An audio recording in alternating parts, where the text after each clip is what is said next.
इस बार नवरात्रि के पहले दिन इंद्र योग के साथ साथ हस्त नक्षत्र भी रहेगा, जिससे कलश स्थापना का महत्व और भी बढ़ जाता है। यह शुभ संयोग व्रत रखने वाले भक्तों के लिए अत्यंत लाभकारी माना जाता है। नवरात्रि व्रत के दौरान शरीर को ऊर्जावान बनाए रखने के लिए कुछ विशेष चीजों के सेवन की सलाह दी जाती है। यह चीजें न केवल भूख को नियंत्रित रखती है, बल्कि स्वास्थ्य के लिए भी लाभकारी होती है। हालांकि जानकारी के अभाव में कई लोग कुछ ऐसी चीजें खा लेते हैं जो सेहत के लिए नुकसानदायक हो सकती हैं। इनके सेवन से पेट संबंधी समस्याएं, थकान और सुस्ती हो सकती हैं। इसलिए यह जानना जरूरी है कि व्रत के दौरान किन चीजों से बचना चाहिए।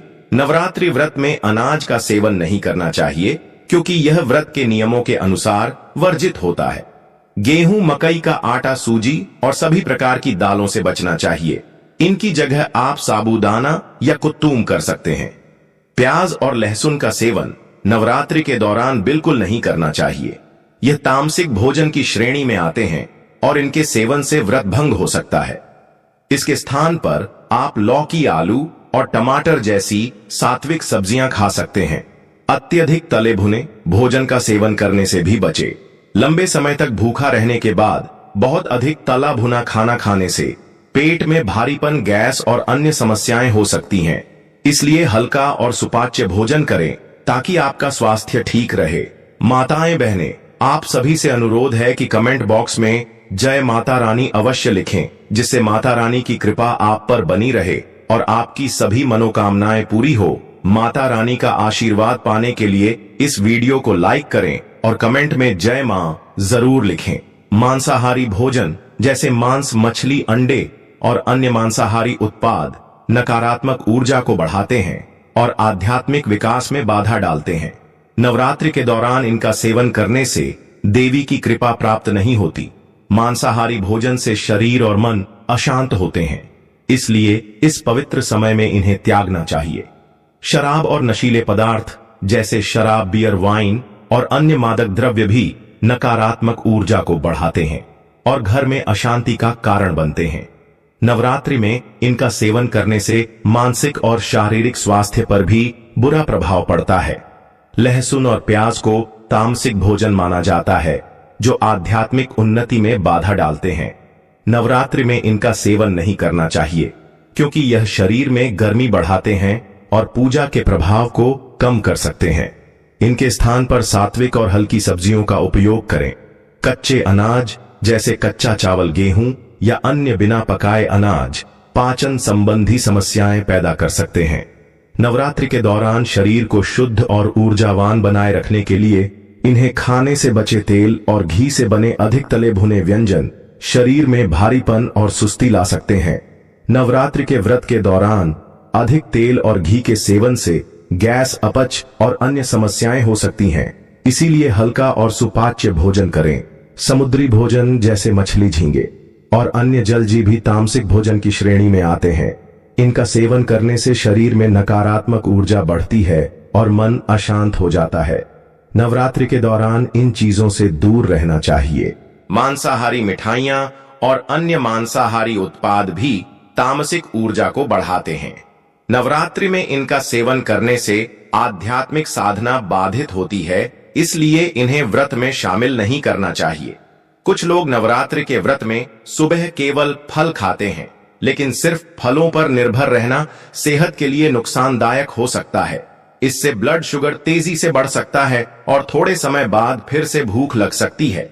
इसीलिए नाश्ते में फलों के साथ साथ ड्राई फ्रूट, सीड्स या जूस भी शामिल करें, ताकि शरीर को पर्याप्त ऊर्जा मिल सके। भक्तों, हमारा द वास्तुशास्त्र चैनल हमेशा आपको सही और महत्वपूर्ण जानकारी देने का प्रयास करता है। इसीलिए आप सभी से निवेदन है कि इस वीडियो को लाइक करें और इसे हर माता बहन तक जरूर पहुंचाएं, ताकि वे भी इसका लाभ उठा सकें। और आप लोग कमेंट बॉक्स में जय माता रानी लिखना न भूलें।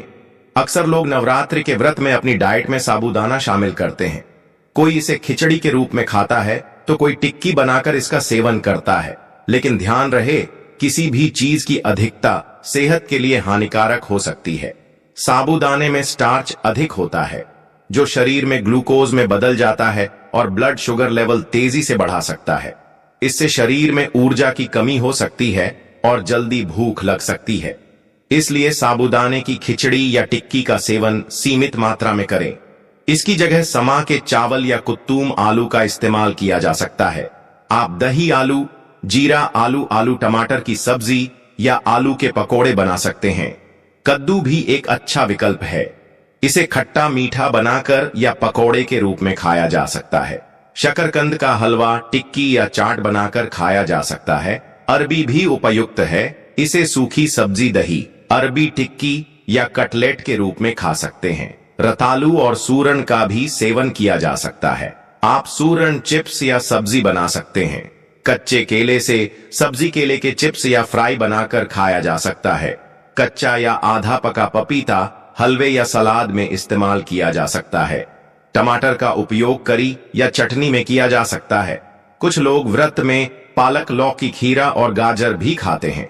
अन्य व्रत अनुकूल खाद्य पदार्थों में साबूदाना से बनी खिचड़ी, वड़ा, लड्डू, टिक्की और खीर शामिल है। मखाना या फूल मखाना भी अच्छा विकल्प है। इसे भूनकर या खीर के रूप में खाया जा सकता है। सभी तरह के ड्राई फ्रूट्स और फल भी व्रत में लिए जा सकते हैं। अगर आप नवरात्रि का उपवास रख रहे हैं तो ब्रह्मचर्य का पालन करें, झूठ ना बोले और क्रोध से बचे।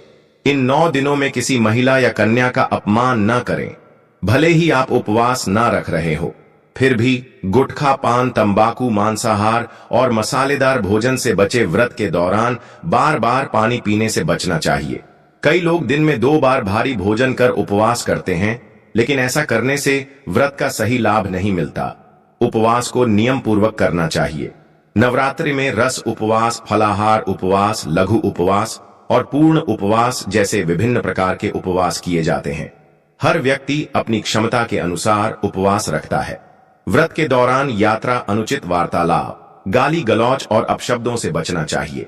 नियम पूर्वक व्रत करने से ही उसका सही फल प्राप्त होता है। परंतु कई लोग इन नियमों का नहीं करते हैं। यदि किसी की शारीरिक स्थिति ठीक ना हो या व्रत रखने से अधिक कमजोरी या उत्तेजना बढ़ने का खतरा हो तो उसे व्रत नहीं रखना चाहिए। मासिक धर्म के दौरान स्त्रियों को भी व्रत न रखने की सलाह दी जाती है। यदि कोई जरूरी यात्रा करनी हो या किसी अनिवार्य परिस्थिति का सामना करना पड़ रहा हो तो व्रत रखना आवश्यक नहीं है। युद्ध जैसी स्थितियों में भी व्रत त्याज्य माना गया है। माता का व्रत रखने वालों को शास्त्रों के अनुसार विधिपूर्वक पूजा अर्चना करनी चाहिए। व्रत को बीच में नहीं तोड़ना चाहिए। यदि कोई गंभीर कारण हो तो माता से क्षमा मांगकर ही व्रत तोड़े। यदि आपने एक समय भोजन करने का संकल्प लिया है तो यह जानना जरूरी है कि क्या खाना चाहिए और क्या नहीं। उदाहरण के लिए, नवमी के दिन लौकी नहीं खाई जाती। सप्तमी, अष्टमी या नवमी को व्रत पारण करने के बाद व्रत का विधिवत उद्यापन जरूर करें। 9 कन्याओं को भोजन कराकर और दक्षिणा देकर व्रत को पूर्ण करें, तभी उसका संपूर्ण फल प्राप्त होता है। नवरात्रि के दौरान कुछ उपाय करने से मनोकामनाएं जल्दी पूर्ण होती हैं। इस बारे में आगे बढ़ने से पहले आप सभी से निवेदन है कि इस वीडियो को लाइक करें और हर माता बहन तक शेयर करें ताकि जिनके जीवन में परेशानियां हैं वे इस वीडियो से लाभ उठा सकें। साथ ही कमेंट बॉक्स में जय मां दुर्गा अवश्य लिखें, जिससे मां दुर्गा का आशीर्वाद आप सभी को प्राप्त हो। नवरात्रि का हर दिन पवित्रता और भक्ति का दिन होता है। नवरात्रि के दौरान सुबह ब्रह्म मुहूर्त में जागना शुभ माना जाता है। नवरात्रि में देर तक सोने से बचे, क्योंकि मां दुर्गा इस समय धरती पर भ्रमण करती हैं। जिन घरों में सकारात्मक ऊर्जा और शुद्धता होती है वहां माता स्वयं प्रवेश करती हैं और अपनी कृपा बरसाती हैं। नवरात्रि के दौरान इस बात का जरूर ध्यान रखें कि इन 9 दिनों में सुबह भगवान सूर्यदेव को जल अर्पित करें। यदि आप सूर्यदेव को जल चढ़ाते हैं तो उसमें लाल फूल या लाल चंदन जैसी कोई लाल चीज जरूर डालें। इससे मां दुर्गा की कृपा प्राप्त होती है। पूजा पाठ से जुड़ा यह छोटा सा उपाय आपके जीवन में सुख समृद्धि ला सकता है। अगर आपकी कुंडली में सूर्यदेव मजबूत होंगे तो समझ लीजिए कि आपके जीवन में खुशियां बनी रहेंगी। खास तौर पर नवरात्रि के दौरान किए गए उपायों का प्रभाव दोगुना हो जाता है। आज हम आपको इस विशेष श्रृंखला में छोटे छोटे उपाय बताएंगे जिन्हें अपनाकर आप लाभ प्राप्त कर सकते हैं। ऐसा जरूरी नहीं कि आप सभी उपाय करें, बल्कि किसी भी एक उपाय को अपनाकर भी आप मां दुर्गा की कृपा पा सकते हैं। नवरात्रि के दौरान अपने घर की सफाई अवश्य करें। खास तौर पर सुबह के समय अपने घर के द्वार को खोल कर रखें। ऐसा करने से सकारात्मक ऊर्जा का प्रवाह बना रहता है और मां दुर्गा आपके घर में प्रवेश करती हैं। मां लक्ष्मी की कृपा से आपके जीवन में कभी धन की कमी नहीं होगी। ब्रह्म मुहूर्त में मां दुर्गा धरती पर भ्रमण करती हैं और उनके साथ मां लक्ष्मी, मां सरस्वती और माता पार्वती जैसी देवियां भी होती हैं। यदि इन देवियों में से किसी एक की भी कृपा आपके के घर पर पड़ गई तो आपका जीवन सुख समृद्धि से भर जाएगा। नवरात्रि के दौरान अपने घर के मुख्य द्वार पर रंगोली जरूर बनाएं। हिंदू धर्म में रंगोली का विशेष महत्व है। ऐसा माना जाता है कि रंगोली घर में नकारात्मक ऊर्जा को प्रवेश करने से रोकती है और देवी देवताओं को आकर्षित करती है। जब देवी देवता किसी घर में वास करते हैं तो वहां सुख समृद्धि अपने आप बनी रहती है। इसलिए नवरात्रि के इन 9 दिनों में अपने घर के द्वार पर रंगोली बनाए। हो सकता है कि इन दिनों में आपके घर में ऐसा शुभ संयोग बने कि मां लक्ष्मी स्वयं आपके घर में प्रवेश करें और आपको सुख समृद्धि का आशीर्वाद दें। तो नवरात्रि के दौरान अपने घर के द्वार पर रंगोली जरूर बनाएं। यदि आपको धन की कमी का सामना करना पड़ रहा है या परिवार में अक्सर झगड़े होते हैं तो इन उपायों से आपको राहत मिल सकती है। नवरात्रि के इन 9 दिनों में किए गए उपाय बहुत ही प्रभावी होते हैं और माता रानी की कृपा से आपकी सभी इच्छाएं पूरी हो सकती हैं। नवरात्रि के दौरान अपने घर के मुख्य द्वार पर स्वास्तिक का निर्माण अवश्य करें। यदि किसी कारणवश आप द्वार पर स्वास्तिक नहीं बना सकते तो उसे कागज पर बनाकर घर के भीतर या बाहर दीवार पर लगा दें। इससे भी उतना ही लाभ मिलेगा। यह छोटा सा उपाय आपके जीवन से नकारात्मक ऊर्जा और बुरी शक्तियों को दूर करता है तथा सुख समृद्धि को आकर्षित करता है। नवरात्रि के दौरान यदि आपके द्वार पर कोई पशु आता है तो उसे खाली हाथ ना लौटाए। खास तौर पर इन दिनों में देवी देवता किसी भी रूप में आपके घर आ सकते हैं। यदि आपने उन्हें बिना सत्कार के लौटा दिया तो उनकी कृपा प्राप्त नहीं होगी। इसलिए सुबह के समय यदि कोई आपके द्वार पर आए तो उसे कुछ न कुछ जरूर दें। यह छोटा सा उपाय आपके जीवन में समृद्धि लाने वाला साबित हो सकता है। इसके अलावा नवरात्रि के दौरान अपने घर में सकारात्मक ऊर्जा बनाए रखने के लिए तुलसी के पौधे के पास रात्रि के समय दीपक जलाएं और तुलसी माता का मंत्र जाप करें। सुबह ब्रह्म मुहूर्त में सूर्य को जल अर्पित करें और तुलसी के आगे घी का दीपक जलाकर धूप दीप से पूजन करें। यह उपाय माता लक्ष्मी को प्रसन्न करता है और घर में धन धान्य की वृद्धि करता है। नवरात्रि के दौरान माता के 9 रूपों की पूजा की जाती है।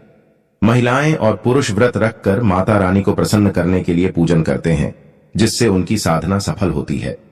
आपको हमारी यह जानकारी कैसी लगी? कमेंट बॉक्स में जरूर बताएं। धन्यवाद।